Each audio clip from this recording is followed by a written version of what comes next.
Hello അസ്സാം വലൈക്കും, welcome back to my channel. അപ്പോൾ പുതിയൊരു വ്ളോഗിലേക്ക് എല്ലാവർക്കും സ്വാഗതം. അപ്പോൾ ഇത് 5ാമത്തെ റമളാൻ്റെ വിശേഷങ്ങളും കാര്യങ്ങളും റെസിപ്പീസൊക്കെയാണ് കേട്ടോ ഷെയർ ചെയ്യുന്നത്. അപ്പോൾ ഒരു 3 മണിയൊക്കെ ആയപ്പോൾ കിച്ചണിലേക്ക് വന്നിട്ടുണ്ട്. അപ്പോൾ ഇന്നൊരു ബ്രസീലിയൻ ലെമണേഡ് എന്നൊക്കെ പറഞ്ഞിട്ടുള്ളൊരു ഡ്രിങ്കാണ് കേട്ടോ ആദ്യം ഉണ്ടാക്കണേ. അപ്പോൾ പേര് കേട്ടിട്ട് പേടിക്കുകയൊന്നും വേണ്ട, ഭയങ്കര സിമ്പിളാണ് കേട്ടോ. അപ്പോൾ അതിലേക്ക് ലെമൺ മുഴുവനായിട്ട് കട്ട് ചെയ്തത് വേണമായിരുന്നു. അപ്പോൾ അത് കട്ട് ചെയ്തിട്ടപ്പോൾ ഞാൻ വിചാരിച്ചു നോമ്പിൻ്റെ ടൈം ആകുമ്പോൾ അടിക്കുക, അല്ലെങ്കിൽ പെട്ടെന്ന് ഇനി അടിച്ചു വെച്ചിട്ട് ഇനി വല്ല കയ്പ്പ് വന്നാലോ എന്ന് കരുതിയിട്ട് ഞാനത് അങ്ങനെ അങ്ങോട്ട് മാറ്റി വെച്ചു കേട്ടോ. ഇപ്പോൾ അടിക്കാൻ നിന്നിട്ടില്ല. അപ്പോൾ അതിൻ്റെ റെസിപ്പി ഞാൻ ലാസ്റ്റ് പറയാം കേട്ടോ. അപ്പോൾ ഇന്ന് മെയിൻ ഫുഡ് ഇടിയപ്പവും ഒരു ചിക്കൻ കുറുമയാണ് കേട്ടോ. അപ്പോൾ ഇടിയപ്പത്തിന് വേണ്ട മാവ് ഞാൻ ആദ്യം വാട്ടി വെക്കുന്നുണ്ട്. അപ്പോൾ ഈ ഒരു സംഭവം മെയിൻ ഫുഡ് രാത്രിയും കഴിക്കും, പിന്നെ കുട്ടികൾക്ക് ഇടയത്താഴം കൊടുക്കും, പിന്നെ പിറ്റേ ദിവസവും രാവിലെ ബ്രേക്ക്ഫാസ്റ്റിനും ലഞ്ചിനൊക്കെ പിള്ളേർക്ക് ഇത് തന്നെയായിരിക്കും എടുക്കുന്നത്. അപ്പോൾ ഞാനൊരു 3 ഗ്ലാസ്സോളം എടുത്തിട്ടുണ്ട് കേട്ടോ പൊടി വാട്ടാൻ വേണ്ടിയിട്ട്. കാരണം ഹാറൂൻ വീക്കെൻഡ്സ് മാത്രമേ നോമ്പ് പിടിക്കാറുള്ളൂ, പിന്നെ ഹാസിമിനാണെങ്കിലും ഫുഡ് വേണമല്ലോ. അപ്പോൾ ചോറ് കറിയൊന്നും വെക്കണ പരിപാടികളില്ല. ഈ ഒരു മെയിൻ ഫുഡ് എന്താണോ അത് കുറച്ച് കൂടുതലാക്കും, അത് തന്നെ പിറ്റേ ദിവസം 2 നേരവും അങ്ങനെ കൊടുക്കുകയാണ് ചെയ്യണേ കേട്ടോ. അപ്പോൾ നോമ്പ് തുടങ്ങിയിട്ട് ഞാനിതുവരെ ചോറും കറി കാര്യങ്ങളൊന്നും വെച്ചിട്ടില്ല. ഞാനാണ് എപ്പോഴും ചോറ് കഴിക്കുന്ന ഒരാൾ. എനിക്ക് നിർബന്ധമായിരുന്നു കേട്ടോ ചോറ് ഇടയത്താഴവും ഒക്കെ. ഇപ്പോൾ അങ്ങനെയൊന്നുമില്ല, എന്തെങ്കിലും ഒന്ന് കഴിക്കലേ ഉള്ളൂ. ഫുഡിനോടുള്ള ആ ഒരു കഴിക്കലും ഒക്കെ കുറവാണ്, വളരെ കുറവാണ്. അങ്ങനെ പൊടിയൊക്കെ വാട്ടി ഇടിയപ്പത്തിനുള്ള മാവ് അങ്ങനെ പീച്ചിയെടുക്കുകയാണ് കേട്ടോ. 3 ഗ്ലാസ് അരിപ്പൊടിയാണെങ്കിൽ ഇത് 2 ട്രിപ്പ് ഉണ്ടാവും കേട്ടോ. എനിക്ക് ഈ ഒരു 3 തട്ടിൽ 2 പ്രാവശ്യമായിട്ടാണ് കേട്ടോ ഞാൻ വേവിച്ചെടുക്കുന്നത്. ഏറ്റവും താഴത്തെ തട്ടിൽ വെക്കാറില്ല, അതിലേക്ക് വെള്ളം തിളച്ച് വരുമ്പോൾ അതിൽ വെള്ളം കയറുന്ന ഒരിതുണ്ട്. അപ്പോൾ അതുകൊണ്ട് മുകളിലത്തെ 3 തട്ടിൽ മാത്രമാണ് പീച്ചിയെടുക്കാറ് കേട്ടോ. അങ്ങനെ പിള്ളേരുടെ എക്സാമും കാര്യങ്ങളൊക്കെ ഓൾമോസ്റ്റ് കഴിഞ്ഞിട്ടുണ്ട് കേട്ടോ. ഇനി കമ്പ്യൂട്ടറും മോറൽ എഡ്യൂക്കേഷനും അതൊക്കെ തന്നെയുള്ളൂ. വലിയ എക്സാമുകളൊക്കെ കഴിഞ്ഞതിൻ്റെ ഒരു വലിയൊരു ആശ്വാസമുണ്ട്. അതേപോലെ മദ്രസയ്ക്കും അവധിയൊന്നുമില്ല, ഈ സാറ്റർഡേ സൺഡേ ഒക്കെ മദ്രസയും സ്റ്റാർട്ട് ചെയ്യുകയാണ്. അപ്പോൾ ഇന്ന് തലേദിവസത്തെ കുറച്ച് നോമ്പിൻ്റെ ഫുഡുകളും കാര്യങ്ങളൊക്കെ ബാക്കിയുണ്ട്. അപ്പോൾ അതൊക്കെ ഇന്ന് പുറത്തേക്ക് എടുക്കുന്ന ദിവസമാണ് കേട്ടോ. അപ്പോൾ അതൊക്കെ ഒന്ന് തീർക്കണം. അപ്പോൾ കഴിഞ്ഞ ദിവസം ഇഫ്താർ പാർട്ടി ഉണ്ടായിരുന്നു കുട്ടികളുടെ. അപ്പോൾ അന്നത്തെ ദിവസം ഫ്രൂട്ട് സാലഡ് ഉണ്ടാക്കിയപ്പോൾ അതിൽ കുറച്ച് ബാക്കിയുണ്ട് കേട്ടോ. അപ്പോൾ അത് അങ്ങനെ തന്നെ സെർവ് ചെയ്തിട്ടുണ്ടെങ്കിൽ ഇത് ഇന്നലത്തെ അല്ലേ എന്നുള്ളൊരു ക്വസ്റ്റ്യൻ വരും കേട്ടോ. അപ്പോൾ ഞാൻ എന്ത് വിചാരിച്ചു, ഒന്ന് കസ്റ്റാർഡ് കുറച്ചുണ്ടാക്കിയിട്ട് അതും കൂടി അതിലേക്ക് ആഡ് ചെയ്യാമെന്ന് വിചാരിച്ചു. കസ്റ്റാർഡിൻ്റെ ഫ്രൂട്ട് സാലഡല്ല ഞാൻ ഉണ്ടാക്കിയത്, ഫ്രഷ് ക്രീമും മിൽക്ക് മെയ്ഡ് വെച്ചിട്ടുള്ള ഫ്രൂട്ട് സാലഡായിരുന്നു. അപ്പോൾ അതിലേക്ക് കുറച്ച് കസ്റ്റാർഡും കൂടി ഉണ്ടാക്കിയിട്ട് അതങ്ങനെ ആഡ് ചെയ്ത് വെക്കുന്നുണ്ട് കേട്ടോ. അപ്പോൾ അതങ്ങനെ പെട്ടെന്ന് തീർക്കുകയും ചെയ്യാം, പുതിയതാവുകയും ചെയ്യുമല്ലോ. അപ്പോൾ അതിന് വേണ്ടിയിട്ട് കുറച്ച് പാൽ കുറച്ചെടുത്തിട്ടുള്ളൂ കേട്ടോ. അതിൽ കുറച്ച് ബാക്കി വന്നിട്ടുള്ളൂ. പാലിലേക്ക് മിൽക്ക് മെയ്ഡൊക്കെ മിക്സ് ചെയ്തിട്ട് നമ്മുടെ കസ്റ്റാർഡ് പൗഡർ പാലിൽ മിക്സ് ചെയ്ത് അതിലേക്ക് ആഡ് ചെയ്ത് കൊടുക്കുന്നുണ്ട് കേട്ടോ. പിന്നെ നമ്മൾ ചിക്കൻ്റെ ഒരു കുറുമയാണ് ഉണ്ടാക്കുന്നത്. അപ്പോൾ അതിന് വേണ്ടിയിട്ട് സവാളയും ഇഞ്ചി വെളുത്തുള്ളിയൊക്കെ നന്നാക്കി അത് കൊടുക്കുന്നുണ്ട് അതിൻ്റെ ഇടയിൽ. ഇതൊരു വെറൈറ്റി ആയിട്ടുള്ളൊരു കുറുമയാണ് കേട്ടോ, നല്ല ടേസ്റ്റ് ഉണ്ടായിരുന്നു. ആദ്യം പാൻ വെച്ചിട്ട് അതിലേക്ക് ഓയിൽ ഒഴിക്കുക, എന്നിട്ട് പട്ട ഗ്രാമ്പു ഏലക്ക നല്ലോണം വഴറ്റിയെടുത്തതിന് ശേഷം നമ്മളുടെ ഒനിയൻ സവാള 2 മീഡിയം സവാളയാണ് ഞാൻ എടുത്തത്, നല്ലപോലെ വഴറ്റിയെടുക്കണം. അതിലേക്ക് ഇഞ്ചി വെളുത്തുള്ളി കുരുമുളക് വലിയ ജീരകം പച്ചമുളക് ഇതൊക്കെ കൂടി ഒതുക്കുക, ജസ്റ്റ് ഒന്ന് മിക്സിയിൽ ക്രഷ് ചെയ്ത് ഒതുക്കിയിട്ട് അതും കൂടി ആഡ് ചെയ്തിട്ട് നല്ലപോലെ ഒന്ന് വഴറ്റിയെടുക്കുക. സവാള ഒരുപാട് കളറ് മാറിപ്പോകരുത് കേട്ടോ, അത്രയും കുറച്ച് വഴറ്റിയെടുത്താൽ മതി. എന്നിട്ട് അതിലേക്ക് തക്കാളി ഇടുക. 2 തക്കാളി, ചെറിയ തക്കാളിയാണ് കേട്ടോ ഞാൻ ആഡ് ചെയ്തത്. എന്നിട്ട് മഞ്ഞൾപ്പൊടി, മുളക് പൊടി, കസൂരി മെത്തിയാണ് ഇതിലേക്ക് പ്രത്യേകം ആഡ് ചെയ്യേണ്ട സംഭവം. നല്ലവണ്ണം പൊടിച്ചിട്ട് അത് ആഡ് ചെയ്തിട്ട് നല്ലവണ്ണം ഇളക്കി വേവിക്കാൻ വേണ്ടിയിട്ട് കുക്കർ അടച്ചിട്ട് വേവിക്കാൻ വെക്കണം കേട്ടോ. അപ്പോൾ അതിൻ്റെ ഇടയിൽ ഇടിയപ്പത്തിൻ്റെ ഒരു ട്രിപ്പ് ആയിട്ടുണ്ട്, അതേപോലെ സെയിം ഒരു ട്രിപ്പും കൂടി ഉണ്ടാക്കിയെടുക്കുന്നുണ്ട് കേട്ടോ. അങ്ങനെ ചിക്കൻ വേവണ നേരം കൊണ്ട് നമ്മൾക്ക് ഇന്നത്തെ ഡ്രിങ്ക് ഉണ്ടാക്കിയെടുക്കാം കേട്ടോ. അപ്പോൾ ഞാൻ ഓൾറെഡി തന്നെ പുതിനയിലയും പിന്നെ കട്ട് ചെയ്ത ലെമണും അതിലേക്ക് ലെമണിൻ്റെ ജ്യൂസ് 2 ലെമണിൻ്റെ ജ്യൂസ് വേണം കേട്ടോ. അതൊക്കെ മിക്സ് ചെയ്ത് ഒരു കുപ്പിയിലാക്കി വെച്ചിട്ടുണ്ടായിരുന്നു. അത് അടിച്ചില്ല എന്നുള്ളൂ, മിക്സിയുടെ ജാറിലേക്ക് ഇട്ടിട്ട് അടിച്ചെടുത്തിട്ടില്ല. കാരണം ഇനി നാരങ്ങ കംപ്ലീറ്റ് ആയിട്ട് ഇടുന്നതുകൊണ്ട് കുരുയില്ലാതെയാണ് ഇടുന്നത്. എന്നാലും എന്തെങ്കിലും കയ്പ്പ് വന്നാലോ നേരത്തെ എന്ന് വിചാരിച്ചിട്ട് അതങ്ങനെ അവിടെ മാറ്റി വെക്കുകയാണ് കേട്ടോ ചെയ്തത്.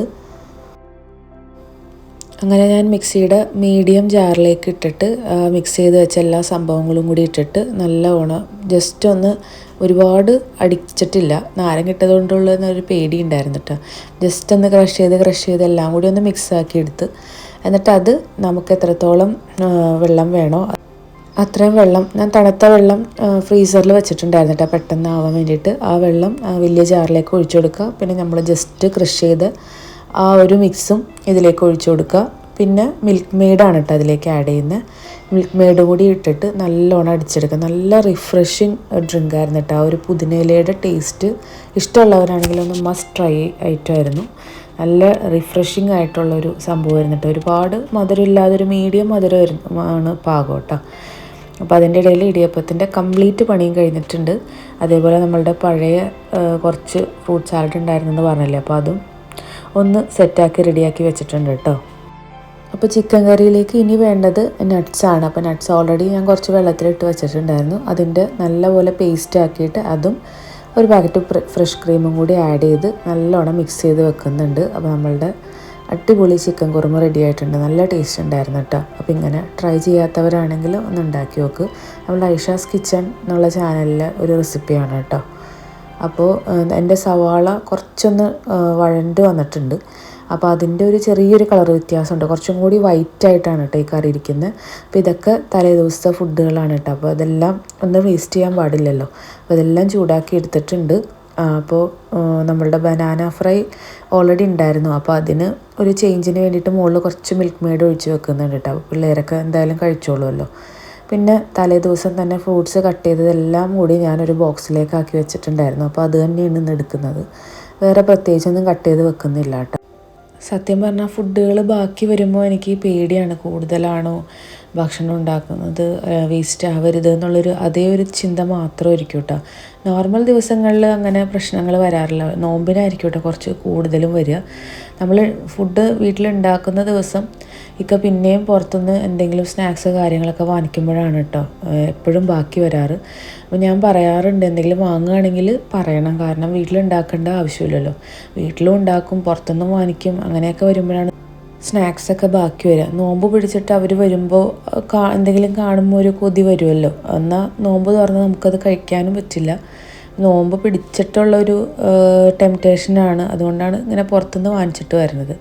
അപ്പോൾ മാക്സിമം ഭക്ഷണങ്ങളൊക്കെ എന്തെങ്കിലും ബാക്കിയ കാര്യങ്ങളൊക്കെ വന്നിട്ടുണ്ടെങ്കിൽ അതിന് ഏതെങ്കിലുമൊക്കെ രീതിയിൽ പുതുമയിലാക്കി സെർവ് ചെയ്ത് പിറ്റേ ദിവസം തന്നെ അങ്ങനെ തീർക്കാൻ നോക്കാം കേട്ടോ. അതല്ലെങ്കിൽ ഫുഡ് ആവശ്യമില്ലാതെ വേസ്റ്റാക്കി എന്നുള്ളൊരു ചിന്തയായിരിക്കും മനസ്സിൽ. ഫ്രിഡ്ജിൽ ഇങ്ങനെ കാണുമ്പോഴും നമുക്കൊരു ടെൻഷനായിരിക്കും. അപ്പോൾ ഇതൊക്കെയായിരുന്നു കേട്ടോ ഇന്നത്തെ ഫുഡ് ഐറ്റംസ്. അപ്പോൾ നമ്മളുടെ ബ്രസീലിയൻ ലെമണേഡൊക്കെ റെഡി ആയിട്ടുണ്ട്. നല്ലപോലെ തണുപ്പിച്ച് തന്നെ കഴിക്കണം. പിന്നെ മിൻറ്റിൻ്റെ ടേസ്റ്റ് ഇഷ്ടമുള്ളവരാണെങ്കിൽ അത്യാവശ്യം നല്ലപോലെ ആഡ് ചെയ്തിട്ട് തന്നെ അടിക്കണം കേട്ടോ. മിൻറ്റിൻ്റെ തണ്ട് ഒരിക്കലും ഉണ്ടാവരുത്, ലീവ്സ് മാത്രം എടുത്തിട്ട് വേണം കേട്ടോ അടിക്കാനായിട്ട്. അപ്പോൾ നല്ലൊരു റീഫ്രഷിങ് ഡ്രിങ്കാണ്. ഉണ്ടാക്കാത്തവരാണെങ്കിൽ ട്രൈ ചെയ്തിട്ട് അഭിപ്രായം പറയുക. അപ്പോൾ അത്രയൊക്കെ ഉള്ളൂ കേട്ടോ ഇന്നത്തെ നോമ്പുതറ വിശേഷങ്ങൾ. ഒരു മീഡിയം മധുരത്തിലാണ് ഇത് എനിക്ക് ഇഷ്ടപ്പെട്ടത്. പക്ഷേ ഹംദാന് ഒട്ടും മധുരമില്ല എന്ന് പറഞ്ഞിട്ട് അവൻ കുടിച്ചിട്ടില്ല. ഞാനൊക്കായും തന്നെയാണ് കേട്ടോ ഇത് കുടിച്ച് തീർത്തത്. അപ്പോൾ ഹാറൂനും ആ സമയത്ത് ഇവിടെ ഉണ്ടായിരുന്നില്ല, ആൾ പുറത്തായിരുന്നു. അപ്പോൾ 2 ദിവസമായിട്ട് ബിരിയാണി കൊണ്ടുവരുന്ന പരിപാടിയൊന്നും ഇല്ല കേട്ടോ. കാരണം അവിടെ ഭയങ്കര ക്യൂവും തിരക്കൊക്കെയാണ്. അപ്പോൾ ഇവരും പള്ളിയിലേക്ക് പോക്കും കാര്യങ്ങളൊന്നുമില്ല. അപ്പോൾ ഹാറൂൻ ആ സമയത്ത് കളിക്കാൻ വേണ്ടിയിട്ട് പുറത്തായിരുന്നു. വീക്ക് ഡേയ്സ് നോമ്പ് പിടിക്കാൻ പറഞ്ഞിട്ടുണ്ടെങ്കിൽ ഇല്ല, ഞാൻ ടയേർഡാവും, ഞാൻ വീക്കെൻഡ് പിടിച്ചോളാം എന്നും പറഞ്ഞിട്ട് അങ്ങനെ മൂപ്പര് ഒഴിഞ്ഞു മാറി അങ്ങനെ നടക്കുകയാണ് കേട്ടോ. അങ്ങനെ ഞങ്ങളെല്ലാവരും കൂടി ഇരുന്ന് അങ്ങനെ അൽഹംദുലില്ലാ ഇന്നത്തെ നോമ്പ് തുറന്നിട്ടുണ്ട്. നോമ്പ് തുറന്നു കഴിഞ്ഞാലും നമ്മൾ കാലിയായിട്ടുള്ള ഗ്ലാസ്സുകളും പാത്രങ്ങളും മാത്രമേ കിച്ചണിലേക്ക് എടുക്കുകയുള്ളൂ കേട്ടോ. ബാക്കി ഐറ്റംസൊക്കെ ടേബിളിൽ തന്നെ വെക്കും. അപ്പോൾ അങ്ങോട്ടും ഇങ്ങോട്ടും പോയി വരുമ്പോഴും ഒക്കെ ഓരോരുത്തർ ഫ്രൂട്ട്സ് ആണെങ്കിലും ഒക്കെ ആണെങ്കിലും ഒരു 12 മണിയാകുമ്പോഴത്തേനും അത്യാവശ്യം എല്ലാം തീർന്നിട്ടുണ്ടാവും കേട്ടോ. ഹംദാനാണെങ്കിലും ആ സമയത്ത് കഴിച്ചില്ലെങ്കിലും പിന്നെ വന്നിട്ട് സ്നാക്സ് ഓരോന്നൊക്കെ എടുത്ത് അങ്ങനെ കഴിച്ച് അൽഹംദുലില്ലാ പഴയ സംഭവങ്ങളൊക്കെ എല്ലാം അങ്ങനെ തീർന്ന് കിട്ടിയിട്ടുണ്ട്. അപ്പോൾ ഹംദാന് ഞാൻ നമ്മളുടെ ജ്യൂസ് എടുത്ത് കൊടുത്തിട്ടുണ്ടായിരുന്നു. അപ്പോൾ ഒട്ടും മധുരമില്ല എന്നും പറഞ്ഞിട്ട് മൂപ്പര് അതങ്ങനെ അവിടെ തന്നെ വെച്ചിട്ടുണ്ട് കേട്ടോ. അപ്പോൾ കിഡ്സ് പാർട്ടിയുടെ അന്ന് ഞാൻ ഓൾറെഡി ഫ്രോസൺ ചെയ്ത് വെച്ചിട്ടുണ്ടായിരുന്ന ഒരു ചിക്കൻ റോൾ ഉണ്ടായിരുന്നല്ലോ. അപ്പോൾ അത് ഫ്രൈ ചെയ്ത് എടുത്തിട്ടുണ്ടായിരുന്നു. അപ്പോൾ അത് കുറച്ച് കൂടുതൽ ബാക്കിയുണ്ടായിരുന്നു. അപ്പോൾ ആ ഒരു പ്ലേറ്റ് ഞാൻ ഹംദാൻ്റെ അടുത്തേക്ക് വെച്ച് കൊടുത്തിട്ട് അവന് ചിക്കൻ റോളൊക്കെ ആകുമ്പോൾ മൂപ്പര് തന്നെ കഴിച്ചേർക്കുള്ളൂ. ഇക്ക 1-2 സ്നാക്സ് മാത്രമേ കഴിക്കുകയുള്ളൂ കേട്ടോ. ഒന്നാമത് ആൾ ഓയിലിൽ ഫ്രൈ ചെയ്തതിനോട് തീരെ ഒരു താല്പര്യമില്ല. അപ്പോൾ അതുകൊണ്ട് ഇതൊക്കെ കഴിച്ച് തീർക്കുന്ന ഒരാൾ ഹംദാനാണ് കേട്ടോ. അവനിലാണ് എൻ്റെ മുഴുവൻ പ്രതീക്ഷകളും. അപ്പോൾ ഇവിടെ ഒരാൾ മുന്തിരി വെച്ചിട്ട് ചൈനീസ് വൻമതിലാണോ എന്താണെന്ന് അറിയില്ല ഉണ്ടാക്കി കളിക്കുന്നുണ്ട്. ഫുള്ള് ലെയർ ചെയ്ത് വെച്ചിട്ട് ഓരോന്നോരോന്നെടുത്ത് വായിലേക്ക് ഇട്ട് ഇങ്ങനെ കളിക്കണം കേട്ടോ. അപ്പോൾ അങ്ങനെ ചെറിയൊരു വീഡിയോ എടുത്തതാണ്. ആളൊരു മുന്തിരി ഫാനാണ് കേട്ടോ, ഭയങ്കര ഇഷ്ടമാണ് മുന്തിരി. അങ്ങനെ ഫുഡ് അടിയൊക്കെ കഴിഞ്ഞ് ഇവർ ഒരുമിച്ച് പള്ളിയിലേക്ക് പോയിട്ടുണ്ട് കേട്ടോ. മഗ്‌രിബിന് പോയിട്ട് വരും. എന്നിട്ട് വന്ന ഉടനെയൊക്കെ ചായ വേണം കേട്ടോ. ചായയൊക്കെ കുടിച്ച് രാത്രിയാണ് ബാത്റൂമിൽ പോക്കും കാര്യങ്ങളൊക്കെ ആയിട്ട് ഓത്തും കാര്യങ്ങളൊക്കെ കഴിഞ്ഞ് പിന്നെ ഇഷ കഴിഞ്ഞിട്ടാണ് കേട്ടോ. പിന്നെ ഇഷയ്ക്ക് വേണ്ടിയിട്ട് പള്ളിയിലേക്ക് പോകും. അങ്ങനെ അത് കഴിഞ്ഞ് 9:30 ആകുമ്പോൾ വന്നിട്ട് ഫുഡ് കഴിക്കലായിരുന്നു പരിപാടി. പിന്നെ ഇപ്പോൾ പുതിയൊരു ജിമ്മിൽ ഇവിടെ ജോയിൻ ചെയ്തിട്ടുണ്ട്. ഒരു 9:30 ആകുമ്പോൾ പിന്നെയും ജിമ്മിൽ പോയി. അത് കഴിഞ്ഞൊരു 10:45-11 മണിയൊക്കെ ആവും ആൾ മെയിൻ ഫുഡ് കഴിക്കുമ്പോൾ. അപ്പോൾ ഇന്നത്തെ ചിക്കൻ കുറുമയും ഇടിയപ്പം നല്ല കോമ്പിനേഷനായിരുന്നു, നല്ല ടേസ്റ്റ് ഉണ്ടായിരുന്നു. പിള്ളേർക്കും എല്ലാവർക്കും ഇഷ്ടമായിട്ടുണ്ടായിരുന്നു കേട്ടോ. അപ്പോൾ ഹാസിമ അവിടെ ഇരുന്ന് മുന്തിരി ഫിനിഷ് ചെയ്തുകൊണ്ടിരിക്കുകയാണ് കേട്ടോ. അങ്ങനെ അൽഹംദുലില്ലാ ഫ്രൂട്ട് സാലഡും ഓൾറെഡി കഴിഞ്ഞിട്ടുണ്ട്. അപ്പോൾ ഇക്ക കഴിഞ്ഞ ദിവസം വാങ്ങിക്കൊണ്ടുവന്ന ഇലയുടെയാണ് കേട്ടോ ലാസ്റ്റ് ബാക്കിയായത്.